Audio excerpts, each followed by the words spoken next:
Hello, everybody, and welcome to the Press Start podcast, Press Start Australia's weekly video game discussion podcast.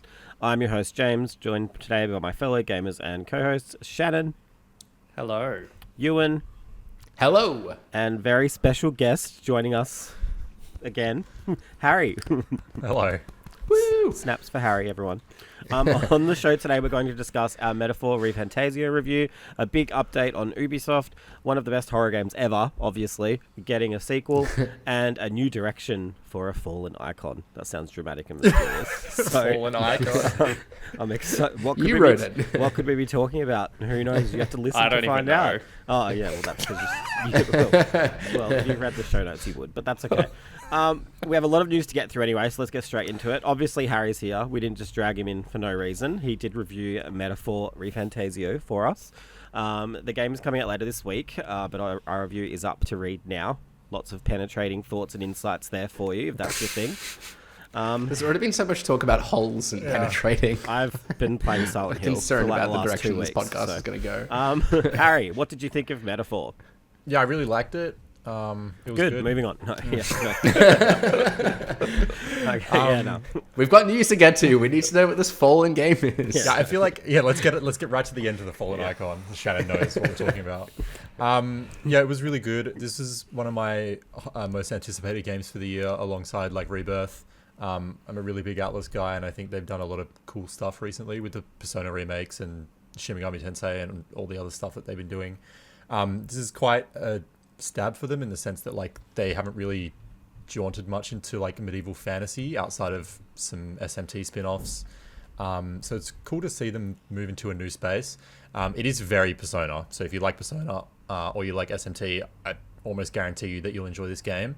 Yeah, it's just really cool to see this eventuate after so long. Like, it's been in development for almost a decade now, and I think it for the most part it lands. It's reviewing very, very well. Like, not that I thought I would be on the higher end, but it's scoring better than I thought it would, to be honest. So it's really cool to see. It's had like plenty of 9s and 10s and stuff, right? It's like 94 on Meta last I checked, Yeah, which huge. is really high. Yeah. Giving Astrobot run for its money. Why do you think that is compared to, say, like the Personas and such? That's a really great question. I don't know what the answer is. I think it's sort of a combination of things. I think like Atlas has sort of become more mainstream now with Persona as well, so more people are getting into these games and sort of experiencing those frameworks for the first time. I do think it has like one of the coolest sort of job systems, like in not just in the genre, but like Atlas games sort of haven't really played with like the idea of a job system before, and it's like manifested in such a cool way here. There's so many different classes to play around with and ways that you can build your party for different challenges. I think that's probably a big part of it, and also just the setting. Like, I don't think Atlas are afraid to dig into some of the darker themes that comes with this kind of world, and like the narrative is better off for it. I did say in my review that I wish the main story sort of went into that stuff a little bit more, but the way that the like world is built and the side content really gets into the game is very purposefully a mirror of our own world, and it has a lot of thoughts and commentary on the way that the world is and people are, etc. If I'm not mistaken, it like centers around like an election of sorts, right? Is that the premise of it? Yeah, the like cliff notes of it is that the king is assassinated like in the opening of the game, and the prince who is set to inherit the throne is also cursed and basically perpetually unconscious. And in the king's death, he like invokes royal magic and declares that there will be this tournament of kings that anyone can enter, and whoever has the most support by the time the tournament ends becomes king. So it's a very cool premise. Like, it's a really great idea. And one thing that I really like about this game is that they maintain the focus on that tournament, like the whole runtime. They have an antagonist who is there for the whole game and really well developed because of it, which isn't often the case in Atlas games. They'll jump between sort of lackeys, like villain of the week type stuff. And then almost always it ends up being some godly force behind it all. They don't do that here, and that's really, really cool. I think it makes the antagonist more tangible, and just more evil as well. Like, it's never a case of like he was being manipulated by some omnipotent being. He's just an evil dude. So yeah, it was really cool to see Atlas sort of try something new in that regard. And I think the main story is better paced and more tightly focused because of it, especially in its themes and ideas. So that's really cool to see. I think with these games becoming more and more mainstream, often you do see they lose a bit of the, I guess, complexity. Do you feel that happens here at all? Like, is it still just as complex as, say, Persona 3 or 4 or 5? I still don't think it's like as complex as like Persona 3 or 4 or like the early SMT games. I think it is closer to those games than like Persona 5 or 3 Reload is though. I think like Metaphor, especially on the higher difficulties, is probably quite a challenge. I played on normal, and a lot of the main story isn't too problematic, or wasn't too problematic for me as someone who's quite experienced with Atlas games. But the side content, some of the side content, like the optional bosses and stuff, are really difficult. And I really enjoyed that aspect of it. They sort of force you to use everything that the combat system provides you with. Where I feel like, Persona 3 is sort of trivialized in some ways by some of the new additions. Persona 3 Reload, that is. Same with Persona 5 Royal. So yeah, I feel like this is a step back towards the direction of that complexity. But for the people who sort of were pining for like the SMT3, SMT4, Persona 3, Persona 4 days, it's not quite there. I personally, my only real like history with a Persona game was Persona 4 Golden. I might have played like 15 or 20 hours of that on my Vita or something like that. Where the game kind of lost me a little bit was like the kind of relationship building, the kind of like the focus on kind of building those social connections, and then I guess like how much of a distraction, for a lack of a better term, that became in terms of like progressing the story.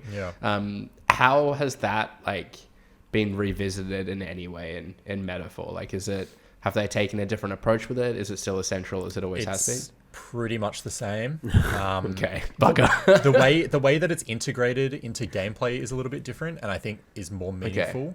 But if you already didn't like that stuff, like it still revolves around a calendar system like Persona does, and you kind of have to engage with these bonds to progress properly. So like the archetype system, which is the job system I mentioned earlier, all of your progression in that is linked almost exclusively to bonds. So like as you level up your bonds with these characters, you unlock advanced and elite versions of the archetypes. It decreases how much it costs to unlock them.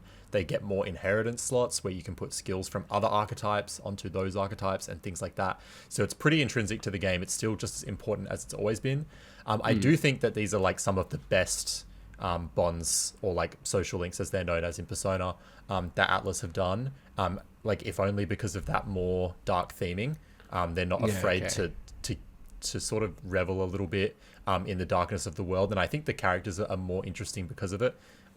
It makes them just that little bit more complex. But I think if you didn't like it in 4, you probably won't here. I think you're winning me back. Like if the story is kind of a bit more interesting, kind of as you explore those bonds, that might be enough to tempt me. Yeah, because like I mean, I've been playing it for a while, but I'm not playing it properly, as Harry knows. But I was like, so I haven't been able to like properly play it with. Are you hanging upside down as you're playing it? I am like, what's spending a lot of time. Might as well be, to be honest with you. Yeah. Oh, shut up. I'm just spending a lot of time in one dungeon for some reason. But what I was going to ask is, I think because this one is like, it's not necessarily like social links per se. It's more like you're gaining followers to like your cause, right? Yeah. What I was going to ask Harry is like, I feel like in the Persona games, because it is all high school at the end of the day, the social links are very much like, these slice like of life, like let's go get ramen together, and like like shit like that. God damn, which ramen do they like again? Yeah, literally. But like, is it not?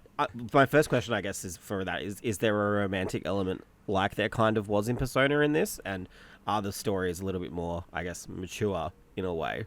Yeah, I think that the stories, like starting James with wants to know, do they fuck? No, like they were kids in Persona. Like I'm not asking that, obviously, but like I'm just saying, like I feel like there is potential for the stories to be different based on the setting, and is that the case? To start with the second part of that question, I think they are like much less slice of lifey than what you'd find in Persona. They're like almost every single one of them explores some aspect of the discrimination and prejudice and anxiety that's present in the world. So I think that automatically sort of makes them more engaging in that perspective if you aren't into that sort of high school drama stuff that Persona tends to go for. So I think in that aspect, like they're already sort of more interesting to people who maybe couldn't get into Persona. as far as like romance goes, and this actually did surprise me because I did think it was going to be a thing. I don't think it is, at least as far as I saw. I got max bonds with every like character you can sort of meet and level up in the game. And there's only one that sort of has romantic elements where you can make a choice on whether or not you want to be with that person. But even then, it's not like explicitly stated. And there was no other option for that with any of the other bonds. So yeah, that's was cool. It's, and I think that's kind of emblematic of like the direction that Metaphor goes in and sort of how uncompromising in its vision it is. Like it's very concerned with talking about like the way that we perceive fiction, and the way that we sort of romanticize worlds that we perceive as better than our own or more ideal than our own, instead of being the change that you want to see in the world. And it does harp on that quite a bit, and it's hard not to be sort of charmed by like how much it has to say about that, and like how concerned it is with it. I'm excited. Yeah. It's already like in the opening scene, like I think this is the demo potentially, so maybe not a spoiler, but like there's this giant dead titan in the courtyard of this area and they call it a human, and I'm like, but I'm a human and I'm not like that. Yeah. Like I don't know, like I'm hell keen to see what this world is, and like you like I know you're not going to spoil it, but I feel like there's some really interesting parallels being drawn already. So it is very rich with that sort of meta commentary. I suspect that's why they called it Metaphor. Yeah. And it goes much further than that, and it is really fascinating to see how that unfolds, and sort of ties into the main narrative. But it also never feels like it jumps the shark, which is like, I think it just proves that Atlas handled it quite deftly. So it kind of sounds like the most on the nose thing about it as well is like the title. Like it sounds in terms of like its actual storytelling, it's quite nuanced. Yeah, and like the game does this thing at the start as well where it asks you to put your name in, like not to name the protagonist, but like it explicitly says put your name in. And so it sort of sets the scene at the beginning that it's going to be that kind of experience. That's a good point. It even says you'll name your actual character later. Yeah, Please put your name in. It very much wants you to like embrace what it's going for. I'm so intrigued. Yeah, absolutely. There's nothing quite like it. And I think it does a really good job of it. And I think that's why it's reviewing so well in combination with just like Atlas's really well done RPG systems and combat and things like that. Like all of that is here in full force. So I take it the demo progress carries over into the... Yeah. I'm very much getting to the logistics of this now. And it's like the demo's like the first 6 hours or something.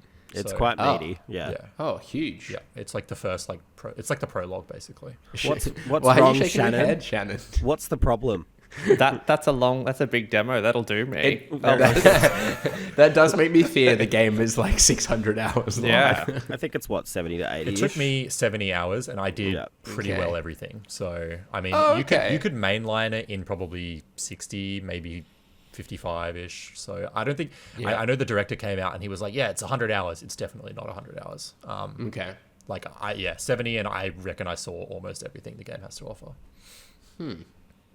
Cool. I might have to install the demo. You absolutely should. And I think it's worth checking out for sure. Before this conversation stretches to 70 hours, let's move on to our next topic, which will be a big Ubisoft update from us. We missed some news, which Okay, you're coming after me with that. No, I know. I was going to make fun of me and said I couldn't let go of this, so we had to talk about it. I'm sick. Leave me alone, James. I was sick last week, but I didn't make a big song and dance about it. Anyway, so Assassin's Creed Shadows, if you have been living in the shadows, has been delayed to February. Ubisoft has announced that the game has been delayed for more time for polish. And I think they've also said they're ditching the Season Pass model, and the first expansion pack is now free for everyone who buys the game. If you pre-order. Okay. Yep, if you pre-order, sure. Which is a nice little caveat there. Some have even said this has been directly resulted from Star Wars Outlaws selling less than expected, and the game is launching on Steam at launch too, where they previously only launched on, I think, Ubisoft Plus or Play or whatever. They rename it every 2 weeks. I don't know. Yeah. But yeah, so I guess we'll start off here. There's a lot of Ubisoft news to talk about, but what do we think this means for the game? Like, is it a good thing or a bad thing, or what? Yeah, go. I think it... Sorry, Shannon, go for it. Shannon's been waiting for this. I've just been waiting to speak, really. That's something I know anything about. Wow. now I've lost my train of thought. I think that, we all could kind of see this coming for a while. I think for whatever reason. No, I didn't see it coming at all. Really, was coming I was shocked. All the marketing was like in full effect. There was a Game Informer cover at different times. It was, but nobody had played it. And like, I guess not to talk myself up, but I feel like I know Ubisoft's beats for media quite well, and it was weird that no one had played it. I guess we played Star Wars 77 times before it came out. Like I just feel like we were meant to be playing it this weekend, though. There were signs. Yes. I don't feel like this was always gonna, like, it was never gonna come out, but I think because of how Outlaws performed and like the feedback for this game has been pretty negative since it was released. Like, I'm not saying that's right, but like, it just, the public perception has been pretty awful. And I think we've spoken at length about like how Ubisoft need a win, and I don't think Outlaws was that win. So it's very clear that they're learning from that, and they're doing everything to make sure that this is a win. I don't know if delaying it after Christmas is the right thing for that, but we'll see how that goes. Yeah, I will say, like, general rule of thumb, right, is like a delay is a good thing. Only good things can come of it. That being said, if I were them, I'd be concerned around Ghost of Yote, I'm still learning whichever pronunciation it is, like that coming out next year. And granted, we're probably not going to see that until later in the year, which is probably a saving grace at this point in time. It's stacked. Early next year is stacked in general. There's a lot coming out. I just feel like Ghost of Tsushima and its sequel are gonna be better games, which I know is presumptuous to say, but I guess maybe that's telling of like where my level of faith is in. Again, I don't want to like quite delivering. I think signal boost the people that are against, but like Ghost of Yotai has the same issues that this does, in the sense that the protagonist is just upsetting a vocal minority. So I don't know. That doesn't change like the quality of the game, though. Maybe it doesn't, but agree. But that the quality of anything doesn't seem to matter anymore in any kind of conversation, online or otherwise. Yeah. It's very true. Finished Spanishism this week, and that's a prime example of exactly that. Yeah, I don't think it's surprising that, like, sorry to jump in. I don't think it's surprising that, like, that's why you're here.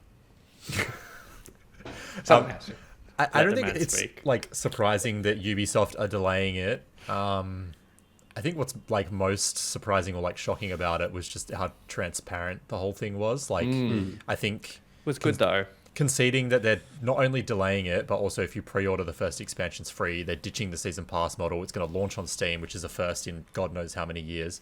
Like, it's very clear that things are not great over there. And also to delay into February, which, like, I know they were already going up against other games like Dragon Age, and I think COD is November as well. But they're delaying into a month with Monster Hunter Wilds, and like, I don't know, man, that game's gonna go off. Like, it's gonna sell really well. Like, World did so well when that came out, and I think this is gonna be the same thing. I think Assassin's Creed has like a mainstream appeal, though. Like, I kind of put it on in the same sort of space as like a Call of Duty or a FIFA, that kind of thing. Yeah. And by moving into that first quarter, it is steering clear of like those higher selling games. So I hear your point on Monster Hunter, but I do sort of think they speak to different audiences. I think like World sold 20 million and Valhalla World sold ridiculously and well. Valhalla sold 12 million. So like, I think it is. I also think a lot it's of just a people time stand thing, corrected. right? Like, you don't have time to play every game, and like these are both big time sink games. I think why Monster Hunter as a brand, like, it's bigger than Resident Evil for Capcom, but just not in Australia. Whereas I would probably maybe argue Assassin's Creed is bigger here. But yeah, like, I think it is a bit silly to push it into the same realm as Monster Hunter. Like, I absolutely agree with Harry. I was going to say as well, I think this was like one of the PS5 Pro showpieces for launch, and it's like the only one now. Well, yeah, and I don't think that that's going to hurt either thing, but like, I definitely think that was obviously planned for quite a while and lined up nicely, and obviously PlayStation's marketing arm would have been nice to sort of have that around PS5 Pro launch. So yeah, they're hopefully smarter than any of us and would have, I'm sure, ran the numbers and worked out and scenario planned. So you would have to think it is the right decision that they have made, but it will be weird. Am I right in thinking as well, Avowed delayed to avoid releasing alongside Assassin's Creed Shadows, and now they're like 4 days apart as well? I think Avowed was just delayed to avoid everything, and now it's in a month. Everything is in that same day. Yeah. That's unfortunate. Because there's isn't like it? a new Yakuza as well that month, I'm pretty sure. Yeah, there is, yeah. So, I was just looking at the calendar. just go with Jan, guys. Yeah, I feel like Jan is like an overlooked period. Maybe it's... No, I don't know what it is, because like... Resi 7, I remember that was Jan, and that did really well. Yeah. Yeah. Like, I don't know. I feel like it's doable. If the Monster game... Hunter Prince of Persia come Monster out Hunter in World Jan? was Jan as well. Like, Yeah. And that popped off because it was like nothing else to play at the time as well. Yeah, maybe they're like scared off after The Lost Crown didn't do so Yeah. well because that released in January. But like, Yeah. I don't think that was yeah. because of the release schedule. People just saw it was 2D and thought bad. Go play that game. It's so good. It's so good. It's like $30 So now. good. But Yeah. actually, Scary. Yeah. getting onto that, do we think Tweeted about that that is a today too. problem? Like, I feel like Ubisoft games as well, like, we all know Yeah. 6 months down the track, it's going to be not only better, with the rumors suggesting there's going to be a co-op update for this game, but also cheaper. I was going to say that I think Ubisoft would be really scared because Outlaws, like, there's no bigger brand than Star Wars. And, like, yeah, if that flopped, and from what I think they've said or we know, that didn't sell well at all. So I would think that that has really spooked them. And I think that is one of the really key things for Ubisoft games. Like, they drop in price really quickly. Like, there's almost a trend that you could follow to games dropping to sub $30 in Australia. And why would you buy it day one when it's going to be a better experience months later and for a quarter of the price? Yeah. So that's Yeah. something they have to I think that's rectify. a really valid point. Because I feel like Outlaws is kind of like in that space where it's kind of... Some people feel good about the game. Some people are really down on the game. It's kind of like very much make up your own mind and see. Like, I think it's going to appeal to some people and not to others, even amongst our circle, right? Like, we found that. And so I can kind of see a period coming along where game releases quiet down and someone's like, you know what, I'm going to give Outlaws a go and see what the hype's all about. And by that point in time, you're right, the price has gone down. So why wouldn't they wait? Whereas, yeah, if they kind of stuck to their guns a little bit, even didn't like discount it as much as they do, like they could knock off like $20 maybe, and suddenly it would look way more appealing. But they kind of, yeah, move quicker than that. I was speaking to Shannon earlier this week, and what do you, as I do, we just sit down really? and have a chat. I know you don't do that. No. Anyway, but I didn't suggest this, but I was like, I wonder if it would help them if they were to be like, we're not dropping the price of this game for a year. like, Well, so buy it now if you want to play it. I If you can't wanna play remember if it was in that convo or separate, but like Nintendo and PlayStation, like they do sometimes have day one deals, but then after that, you I know don't that think it's not going to drop in price for ages. And it's like, PlayStation and Nintendo don't really. Like, I feel like maybe PlayStation does for days of play, but it's like... yeah, like it's sale events. It's not just like $30 the next week for no apparent reason. next week, to be fair. I do feel like publishers are doing it more and more now. Like, we're not seeing these really ridiculous day one prices or like these quick drops Yeah. for like, it's Prime Day at the moment and nothing has really dropped. And I feel like gamers are now knowing, like, I'm just going to have to buy it. Like, if it's not on Game Pass, it's probably not going to drop in price for years. So if I want to play it, I'm going to buy it. But I feel like the only way to do that is to, yeah, like we were saying before, break the trend of games dropping rapidly in price because people aren't stupid. Well said. I don't know about that, but I agree with the I agree with the message. When it comes to money, people aren't. Just yeah, continue. I don't know. Yeah. Anyway, so all of this has kind of culminated in this rumor that Ubisoft hasn't really denied either, that they are maybe potentially looking into not being public anymore and being privately purchased by Tencent, who I feel like own everything at the moment. Just the mention of this has raised Ubisoft stocks already. So, I mean, I'm not saying that necessarily means it's a good move, but do we think Ubisoft going private? No financial advice, so we don't offer any financial advice. No. But, I mean, obviously numbers go up. That's what they want, right? But, like, I feel like, is this the right move, like, for them to go private, potentially? Do we? Yeah. It's hard to say. And it probably depends on, like, who acquires them as well, right? Like, if they go down that road. I do sort of feel like there is some mismanagement on behalf of like things at Ubisoft. Like I think they've kind of,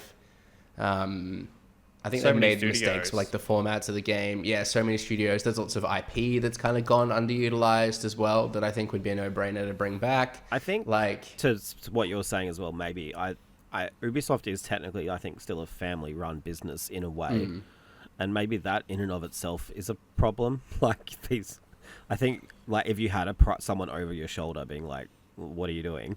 They might not have taken 8 years to make Prince of Persia. Do you know what I All mean? 10,000 of Yeah. them. Yeah, well, collectively. no, but do you know what I mean? Like maybe having some. I'm not saying this is better for them, but maybe having private oversight. Objective people or like even something like Skull and Bones, right? Like just the way that they signed contracts around that game, supposedly with was it the Singaporean government, and Yeah. in hindsight, these are all like poor business decisions, which I'm not saying any think, one of us would to be be better fair, placed to make those decisions, Hindsight but it does. is 2020. But Of course, yeah. Yeah. And I think it's a combination of both as well, where like they have made bad business decisions, but I also don't think they don't make their games aren't as good as like consistently good as they used to be, I think. And the ones Yeah. that like are really critically acclaimed aren't selling. Like The Lost Crown reviewed really well, and didn't sell. All of the smaller stuff that like these Ubisoft originals that they take gambits on, typically do review well, and people don't pick them up for whatever reason. Like Assassin's Creed will always be their workhorse, and I think people are sort of getting tired. They have been tired for the longest time of open world games, and other developers and publishers are doing new things with the genre that makes them want more from Assassin's Creed.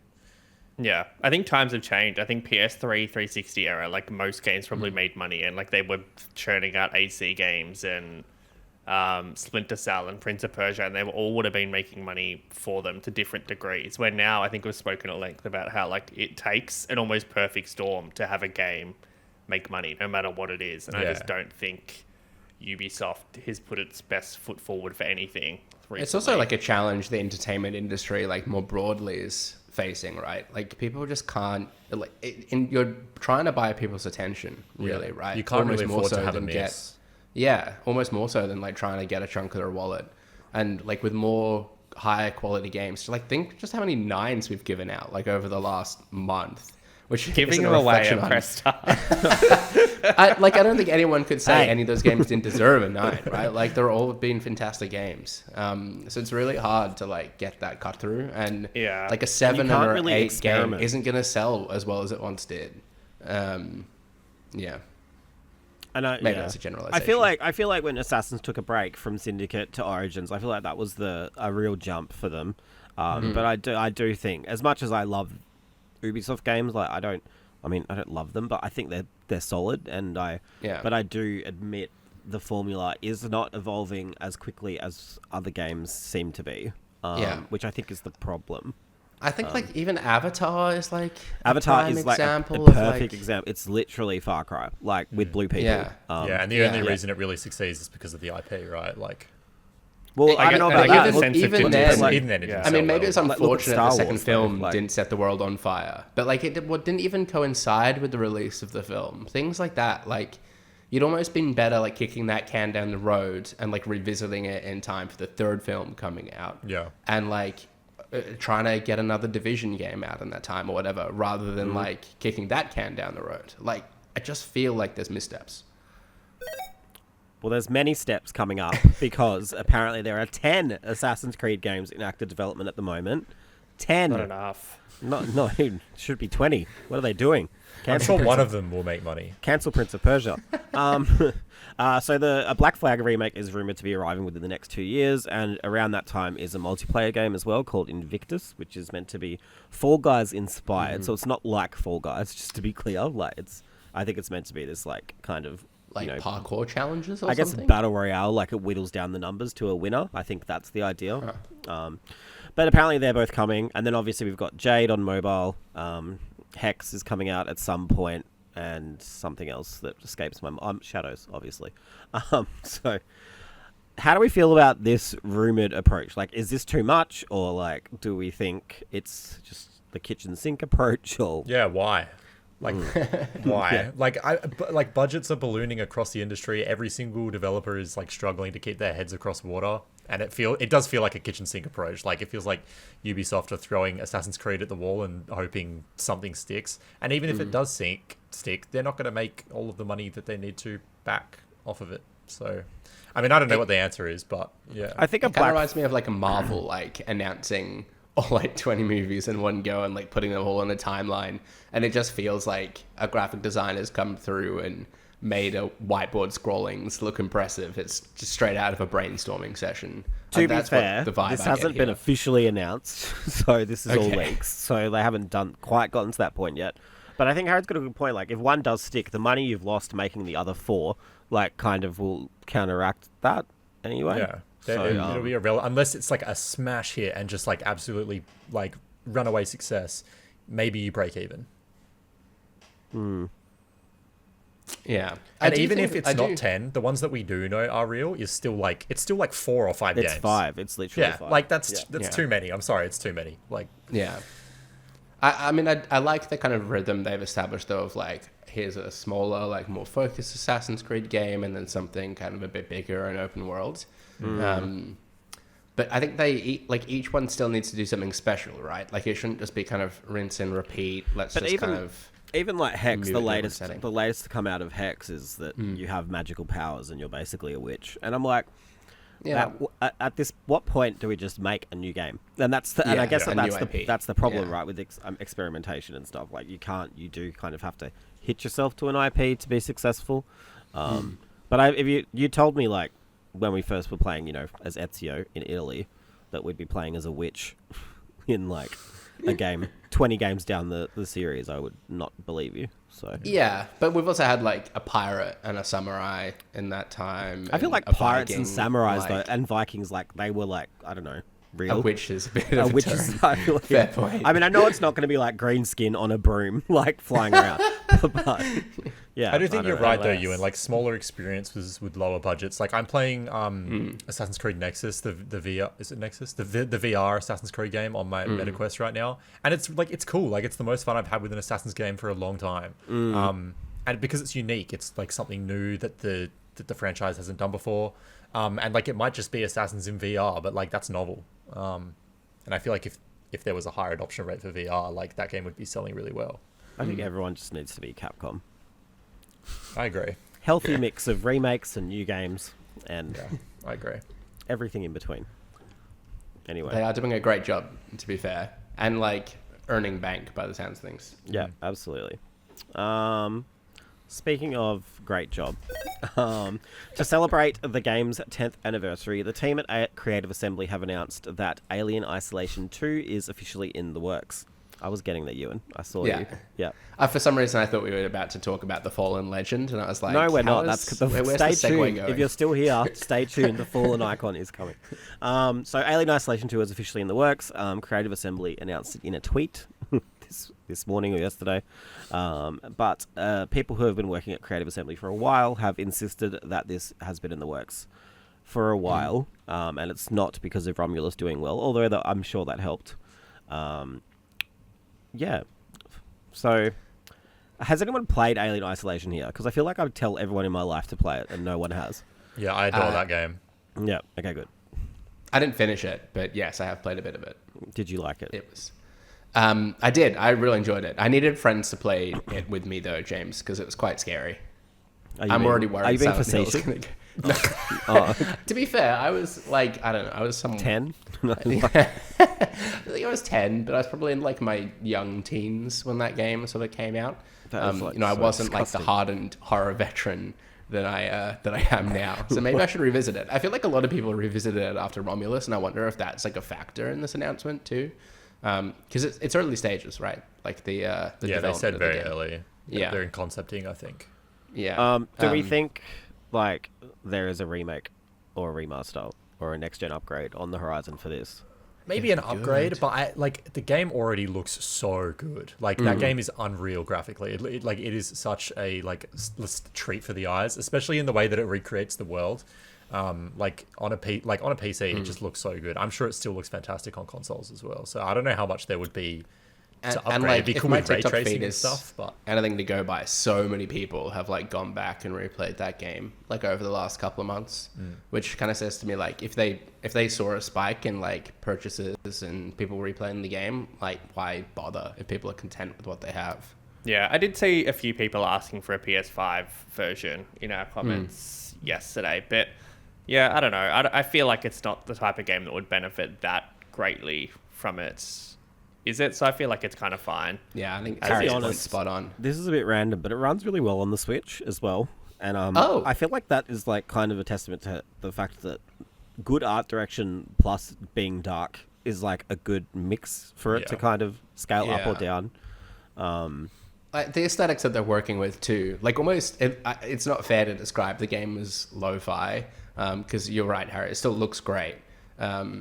But like, even if it was to look a little rough around the edges now, I think that would kind of complement it in a it weird could way. it could come out today and people wouldn't know that it's like Yeah. from 2015. Yeah, there you go. Like, Yeah.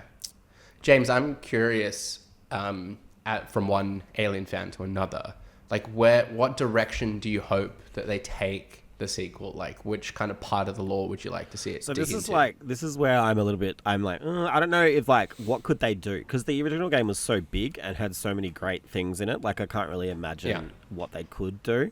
And just to remind people, like the first game, right? Like you played as Ripley's daughter, like going out in search of her, which was like referenced in Aliens, right? Where they like tell her that Yes. like your daughter went in search of you and has now died because it's however many hundreds of years later. Yeah. Yeah.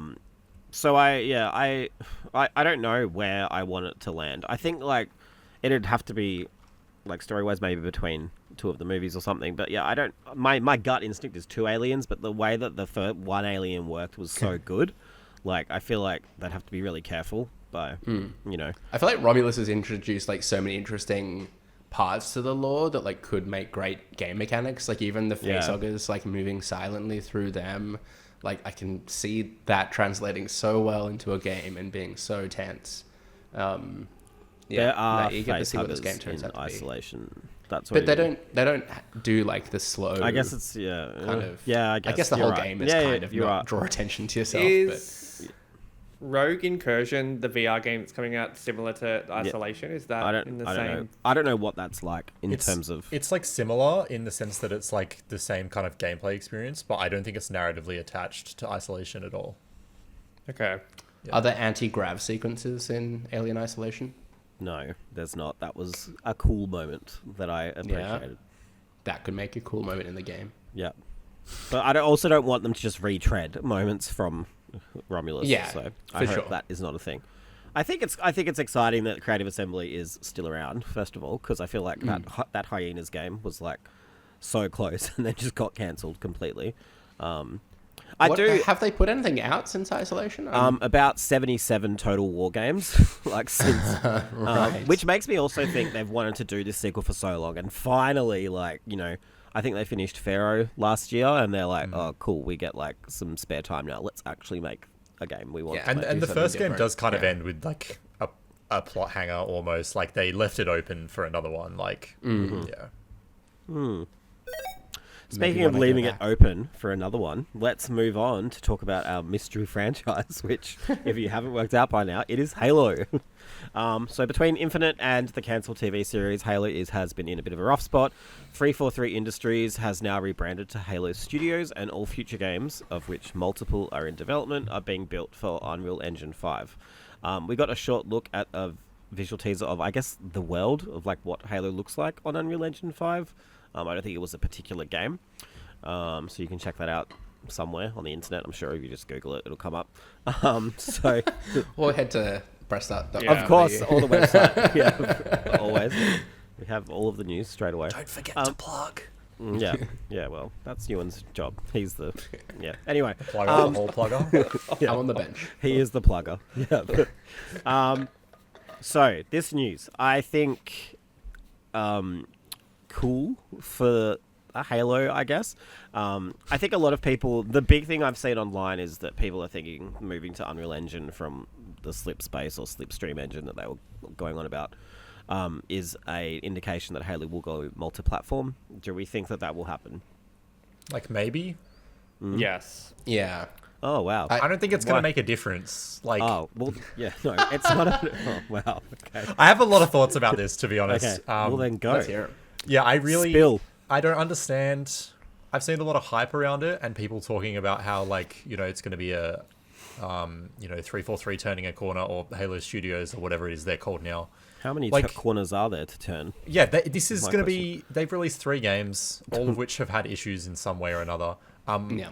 I hate to be that guy, but like an engine change is not going to fix the issues. To be, you're right. I do think this is a total restart. Like they've obviously a lot of Yeah. people have left the studio. Like and it's, they've shaken up the I know team what a you're lot saying. and so on and so forth. But like, I don't think it automatically just means that Halo's going to No. be good again. Like, No. like 4, 5, and Infinite were never bad because of that engine or the engines they were on. It's because they were either Cutthroat. poorly designed, And- they had poor missions, or they just weren't written very well. I Like, think we Yeah. were speaking about this when this happened. Like Infinite, like it had issues obviously when it came out. Like that was meant to be the beginning of something new for Halo, and they kind of just released it and it's done. Like they're moving on yeah, from they it left it when to it was die. Like, when it was supposed to be like the next phase of Halo that keeps being updated and added to. So I don't know. I do think multi-platform. Like if Halo Infinite came to PlayStation tomorrow in its current state, it would do well. Like it wouldn't set the world on fire and have a new life, but like it would sell 1 million copies or something.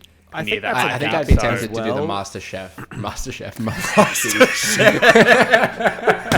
Get Katy I'd be Perry to tempted the to do- intro song. I'd be tempted to do the Master Chief collection first. I think. Like, Yeah, bringing that over. I think but Halo I feel is- like it's an opportunity to do that in Unreal Engine though, so I don't know. That would be a weird Yeah. one. Okay. Fair point. I think Halo is interesting because I do think that would fill a gap in Sony's lineup. Like, I don't think there's like a solid first person. FPS. Well, I mean, not that Yeah. Infinite is solid, but the other Halos were. Resistance But- was always better, so I don't. I'd No, rather no. that. Well, okay, shut up. And Killzone's definitely past it as well. well, do you know what I mean? Like, I feel like that's not on PS5. Yeah, Yeah, you're it's right. not something Right? that And- they have. Yeah. And Yeah. Cambridge is working on fucking 27 different Horizon games now. Like, I feel like Killzone has been left in the dust. So I don't think it's Yeah. a crazy idea. I just really think Halo Studios' issue is that like they can't tell a story as interesting as what Bungie did. No. Like that trilogy was so phenomenal.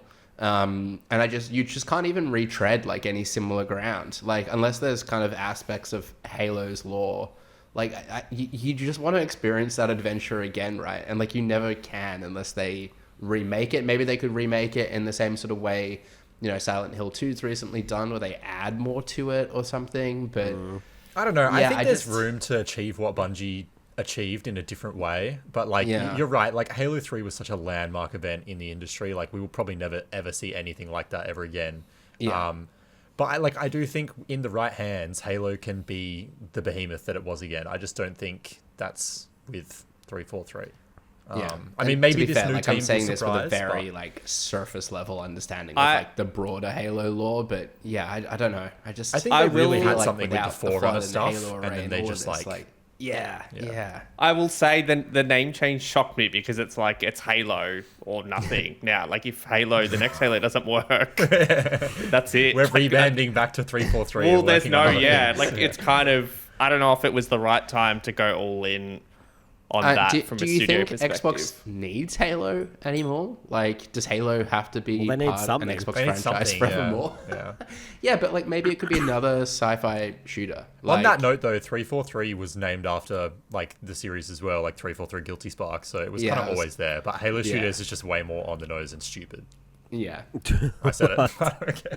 It's kind of like NetherRealm renaming to like Mortal Kombat. Yeah, Studios. like Like- exactly. Like, at least NetherRealm was like it works either way. Like, Yeah. but yeah. I was gonna make a joke about FromSoft, but that's You're Yeah, muted. that's shut up. shit. Yeah, see ya.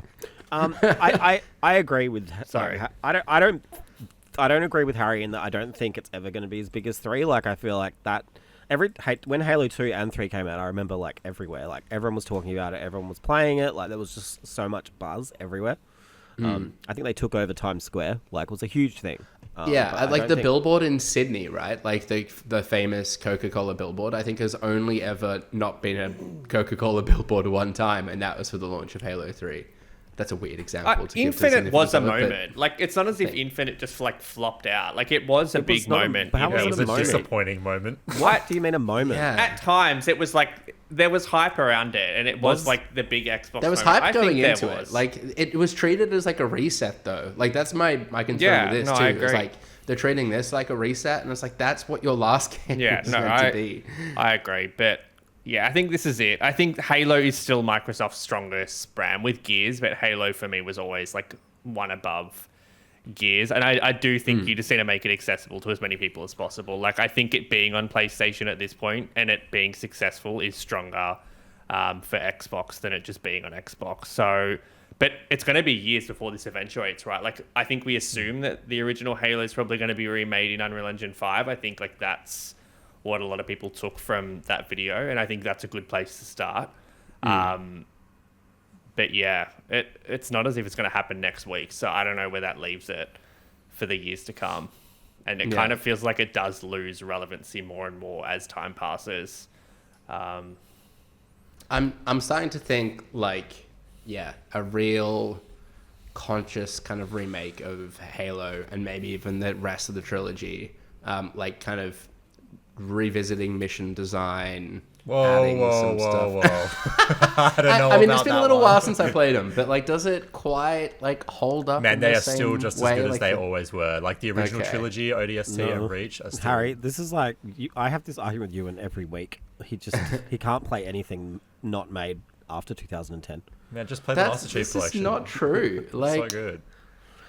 I think the I replayed library, all of the them library before. needs work. Let's admit Yeah. that. Can we admit that? yes. Okay, Yeah. good. Let's come together and agree on that. I'm just saying, I think there's a possibility for that to work better than doing Halo 6 or Halo Infinite 2. Like, Financially, definitely, like 100%. And you're Yeah. almost starting again. Like, you almost have to bring like Fortnite people over to Halo Yeah. and show them why that is a logical step. but or if it's, Apex if or it's, whatever. if it's Fortnite one for people. one, I think it's going to get the backlash of like the Master Chief collection wasn't The all that secret long trial. ago. Like how many remasters of this are we going to get? Like I feel like it needs to add something and like Like, have that point to advertise. just on that, what do we think about third person? Like, that was the announcement that came before, which seems odd now in hindsight, but Yeah.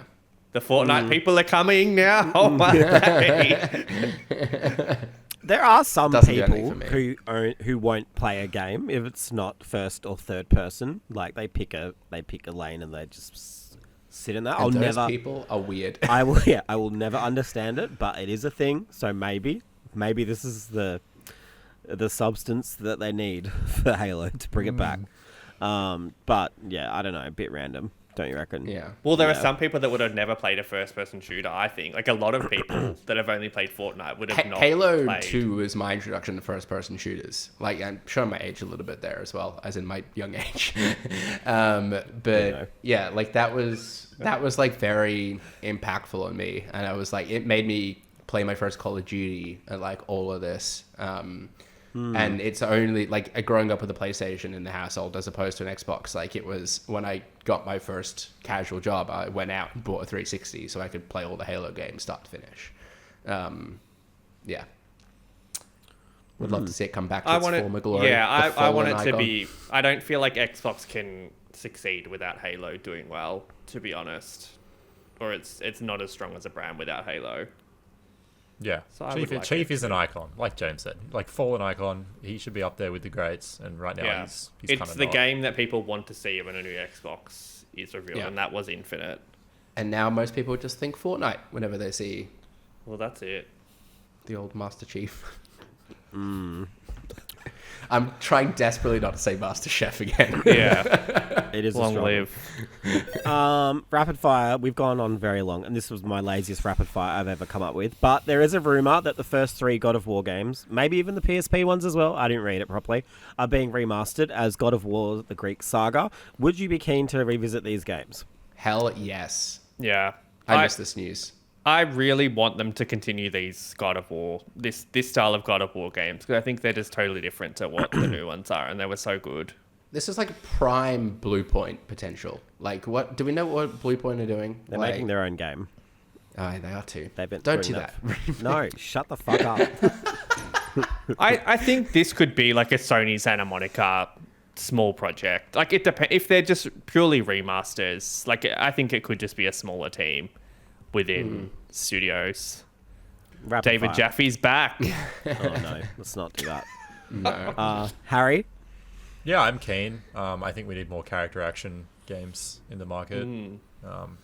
And if it gets more people playing them and more developers making them, then by all means. My answer is Agreed. if I've got nothing better to do at the time. Like play Resident Evil 4 for the 72nd time. No. There's other. I will mostly pick a new game if I've got a choice. Mostly. Yeah, most depends on the game. Yeah. To be honest, and this is like probably not going to be a surprise to anyone, but like I never loved the God of War games. I feel like they were a little bit like mechanically simpler compared to DMC and Ninja Gaiden. They were just like Yeah. fun. Like they were just they weren't. Yeah, like that's I actually prefer the new style personally, but Yeah. I also Yeah. do miss the epicness of the first three as well. Like I think for see me, both. it's primarily just like I haven't experienced the story of those games, and I would love to go back and do that. yeah, it's just like an angry man being- killing people. And I think Valhalla made me want to go back to that world even more, to be honest. Yeah. Yeah, seeing that world in like, I know this won't be what the remasters are, but in PS5 clarity would be quite nice. But yeah, we'll see. I think the rumor now is Egypt, isn't it? Yeah, and they keep kind of I like just- dropping little like Egypt kind of clues in the games as well. Like I feel like you see Egyptian iconography in the games a couple of times. Like Anyway. I would love that. I feel like this is going really- I Exciting. was going to say that wasn't very rapid fire.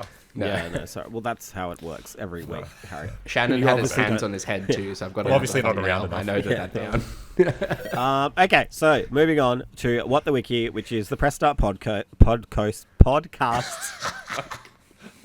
The Press Start podcast game show where the previous week's winner reads part of a Wikipedia page for an unknown game and the contestants must guess the game. The point is what if for each correct guess, and the round ends after one person scores 2 points. As last week's winner, which was me, I'm in the hosting chair today. I'm on 35 points. Shannon is on 28. Ewan is on 27. Brody is on 21. Kieran is on 10. And Harry is on 5, which is exciting. I didn't know you were on the board, but you are. So, Oh my god. It's Scathing. moving season. no, Late comeback. yeah, well. So anyway, let's go. Everyone ready? Yep. These was provided by a friend of the show, Samantha. Oh. So big props to Oh, Samantha. Love we've a had good Samantha Samantha round. send Big in before, Samantha I think, day. haven't we? Yeah, big Samantha week even. Who knows? Anyway, let's move on. So I do apologize in advance because these games are a bit weird, but like we'll see. Oh yeah. no. The game loosely follows the film's plot, where the main characters start a fashion magazine. They later Oh, no. receive an invitation from a nightclub in London to perform at a concert venue and outsell their competitor, Your Thing magazine. However, unlike the film, the characters travel to areas other than London. The Shannon, game- Oh. Yes, Shannon. Spice World, It's not. Sorry. the movie, the game. Ewan. Yes, I'm gonna Ewan. just take a punt. Is it Spice Girls the game? No, it's not. Okay. Is it not Spice Girls? no, we it's just not. jumped Yeah. on the London aspect. The gameplay primarily revolves around participating in tasks for the magazine, as well as performing fashion shows. Are we back? Yeah, you're all back, whatever. It also features a variety of minigames that consist of posing, photography, and racing. Racing. Players can also dress the main characters in various fashion lines and apply makeup to their face. Upon release, reviews of the game were generally mixed. No surprise there. Some critics praised the game for its open world, minigames, and creative features. However, many criticized it for its sole appeal to a young female demographic. The game sold 1.5 million copies and received 3 sequels, which are titled Forever Diamonds, Girls Really Rock. Shannon, and- Well, Yeah, Shannon. Bratz, the game. No, sorry, Ewan. Shannon. Harry was next. Oh, sorry. I was going to say, is it Bratz the movie? No, Oh. that was the next one I was going to read. You're all back in. The game is a 2005 adventure video game based on the doll line published by THQ. It is based on the direct-to-video film and the line of dolls affiliated with blah, blah, blah, blah. I thought you guys would get Shannon, hang on. Shannon. Oh, no, Ewan. I'm queuing up. Shannon? Monster High. No. The game. I Is don't it, is it Bratz Fashionistas, the game? No, it's not. Damn it. Oh my God. Guys, going back to my Toys R Us knowledge there, I remember like the Fashionistas being aligned. Sure. I don't know how Is it not else- Bratz? Is it... It is Bratz. Okay. Thanks. Do we just start naming random... Brat's Life. Bratz. No. Bratz. Brat's Fashion Runway. No. It's a Bratz summer. It's I don't even remember what I've said at this point. That was delirious enough as it is. And Like, now we're here. how many words? Bratz and then 2 words. Bratz Like that Fashion changes anything. Star. Like, Okay, this is going to be a race, so just everyone Bratz listen Pop carefully. Star. The Okay. game was released for PS2, GameCube, Game Boy Advance, and Windows. That wasn't the bit that was a race. Yeah, okay. That's So helpful, thank you. like none of us were playing it. When the Brats arrive in London, they learn that their rival band has split up due to creative differences. This gives them the idea to Ewan. start a rock band together in place of Crash. After Ewan, they Okay, I was gonna go one direction, but now I'm gonna pivot and say Bratz. No, Bratz on tour. no. Shannon. After they Harry. Yes, Oh. Shannon. Brat's Rock Band Rivals. No, that's too many words. Too Harry, many No, words. that's 2 words. No, Rock Band is not one Rivals. word. Yeah. Did you strangle a pig on the spot? What was that noise? Harry. Rats Rock Band. No, so close. After okay, Shannon. yes, Shannon. No, Brat's Rock Stars. No. Okay, listen. The gay blah blah. And they perform at the nightclub as Rock Angels. Their magazine. You to rats. Oh, Wait. no. Shannon. I'm going. Ewan Is it busted- Bratz you Rock in. Angels? It is Bratz Rock Angels. Fuck. Wow, hey. We there in got the end. there. I don't Thank know why I God. said Rats instead of my name. You have to buzz in with The Bratz release. Tunneling on the Rats. for the rest of the games. Okay. Okay, here we go. Ewan's on 1. Okay, let's keep going. The game includes a single-player story mode in which all of the playable characters are significantly shrunken down. To complete the story mode, the player Shannon. must... Yes, Shannon. Honey, I Shrunk the Kids. That's a Ewan. that's a film. I don't know Ewan. what you said. Grounded. No. To complete the story mode, the player must defeat 3 other characters, all of whom are randomly selected and computer controlled on all 5 game boards. Much like the other games in the Ewan. series, Oh no, this is no God. It's too soon, right? much like other shut up. The game is a party video game that allows up to 4 players to compete in an interactive board game, rolling dice to move between 1 and 10 spaces at a time. There are 8 playable characters and 5 different boards. The game consists of 73 minigames, most of which utilize unique features of the console. While some minigames simply use buttons and control pads, others use the console's built-in microphone, dual Shannon. screen. Shannon. Mario Party. Ewan. Party I'm buzz- Island. I'm queued up. No, It's something like. Is it Ewan. Mario Party DS? it is Mario Party. That's a my clean God. sweep, baby. Let's go. Wow. Wowee. Huge. Well, To think you had me ruled out at the start of the show, James. yeah, I know. I always do. Shot up to 30 points. Hot know. on James's heels. Absolutely. See, Tragedy. I have like. Harry's devastated. Let's I just can't do. believe I Can we didn't just do? get Bratz This will be. Yeah, Rock I'm Angels. shocked. Let's just do one more for fun. Okay, but if I get it, I get 5 points. Okay, that's fine. No. Not how for fun You works. get 1 point. Okay. The game is set 15 years after the original film and follows an engineer. The main character investigates the disappearance of her mother aboard a space station, which has Harry, fallen. Ewan. Harry. Alien Isolation. Yeah, it is. Well done, Harry.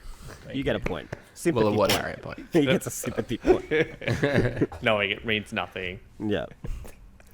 Cool. Well, that's it. Oh no, I have to actually do something now. Wait, where is it? Okay, You're and still with that, let us bring an end to this week's episode of the Press Start podcast. Subscribe to us on Listener via the podcast service of your choice. Or via the podcast service of your choice. Follow us at pressstart.au and visit the site at pressstart.com.au. We've been joined today by Shannon. Yeah, you can follow me at Shannon Grixty. Taking home most of the points, Ewan. Yeah, you can follow me on socials at UN_Roxborough. And in the corner with his little sympathy point, Harry. Yeah, you can follow me at Harry_Kallo, Kalo. Go read my Metaphor review. Yes, please do. It's a good one. What's the website again, James? Pressstart.com.au. Is that okay? Oh, Yes, yeah, I get it. Okay. I've been your host, James, and you can follow me on X at Jams, ATJAMZ. Thanks again for tuning in, and until next time, happy gaming. Bye. Bye.